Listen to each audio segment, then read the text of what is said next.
Sa'yo? Mild scoliosis. Mild scoliosis. Tapos, anong pakiramdam mo? Pagka nagmumotor ako, sumasakit na. Pag nagmumotor ka, sumasakit na. Nasaan yung ano mo? Hindi ka nagpa-x-ray? Paano mo nalaman may mild scolio ka? X-ray. Nasaan? Ay, nakikita namin eh. Picture, patingin. Tignan ko lang kung saan banda. Sa- Pagka mild kasi, minsan hindi makita, hindi ko makapa. Wala, nandun yung cellphone. Pag mga 3 degrees lang, 4 degrees, Tinan mo baka na-send ko sa'yo. Sa messenger mo. lalo kung medyo may laman-laman tayo, minsan hindi ayos lahat. Walang ganun. Kahit opera, hindi mo perfect eh. Kahit operahin yung ano mo, ganun lang mababago yan. Kunyari, 10 degrees ka, maaaring mag-7 yan, 6 or 5. Pero yung magiging 1, 0, 2, malabo yun. Matigas na yung ano mo yan. Kita nga ito pagka nakano. Dito binyo. Yeah.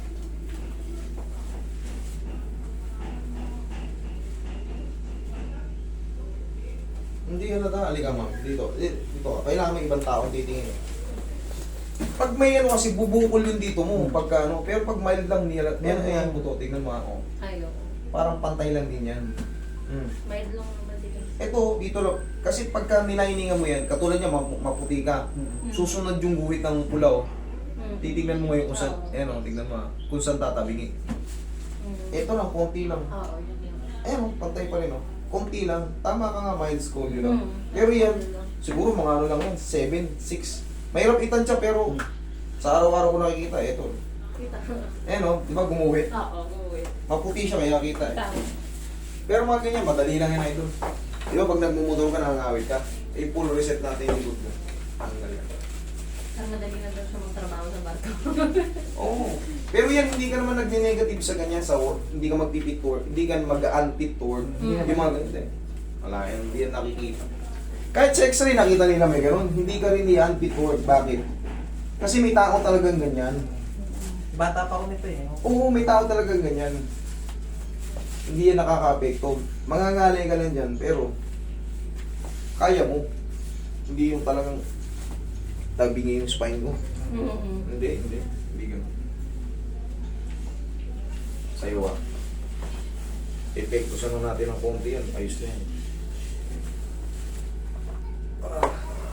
Grabe yun. Yan, patagilid. Yan lang yan. Sige, yan. Sige. Palulugin na natin yung mga joint-joint dyan eh.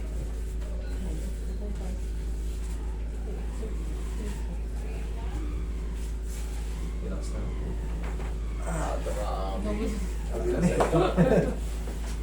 Magmula rito. Tagilid ka pinasay.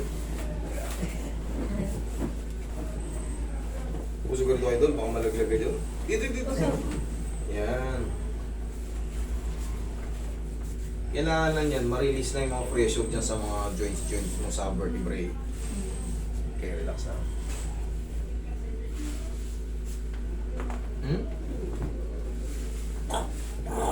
Ano pa?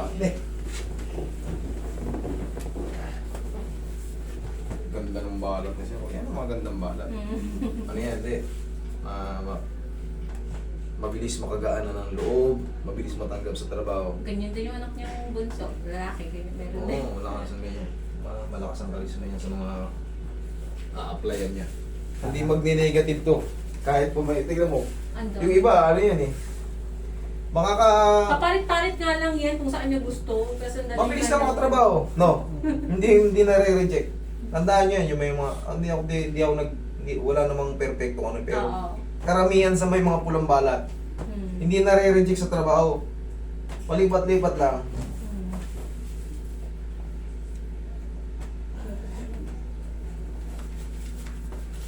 Karisma yung karisma. Pinakamaganda yung may maganto mag-business ka, idol. Kasi lapitin ka ng barkada. Ang dami yan. Pag-business ka. Problema, kailangan mag-higpit ka rin kasi yung mga barkada lalapis yung utang na utang. Marami kang bumibili. Kaso yung pera hindi binibigay. Yan lang, business kayo. Okay. Kasi, pasok sa ano yun eh, sa insurance mo eh. Insurance eh. Pero sa akin lang sa akin lang to. Ang pagtatansya ko kasi dyan, pag hindi nagbago ng 3 session, out, lipat. Pwede naman magkaangkan ka pa eh. Mag-wait. Ganun lang. out, lipat ako. Eh, Mm. nakailang ano na ako ah. Kay ano, puro ano, 10 session, 16 session. Wala talaga. Pag 3 session sa isang ano, out, lipat, Mm. hanap. Kahit hindi sa akin, kahit sa iba. Kumbaga, hindi, wala talaga eh. Anong gawin ko? Sumpain ako nito. Inhale. Exhale. Hanap. Palit-palit lang.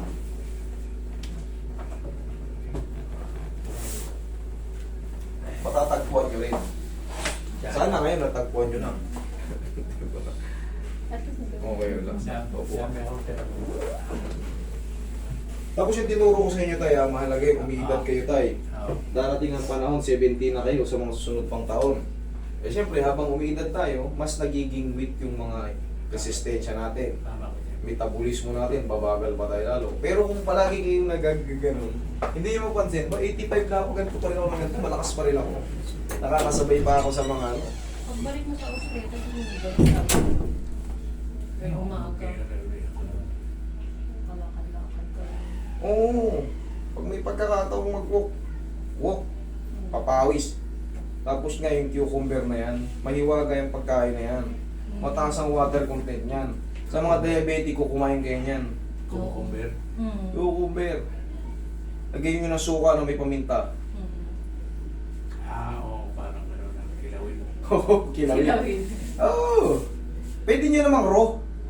Kainin nyo ng ano. Natin. Sa akin yung marguso. Hindi ko alam yung magpuso eh. Ano yun?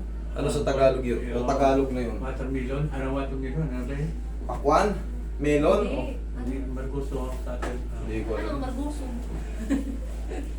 RJ naman? Hindi. Ano ang marguso ni Che? Hindi ko alam. Palaya.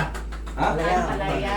Oh, pwede naman ang palaya. Bakit hindi? Kinakain ng raw yan eh. Pero mapait yan. Okay sir? Huwag ka lang maligo ha. Apo. Yan na yung reset nito.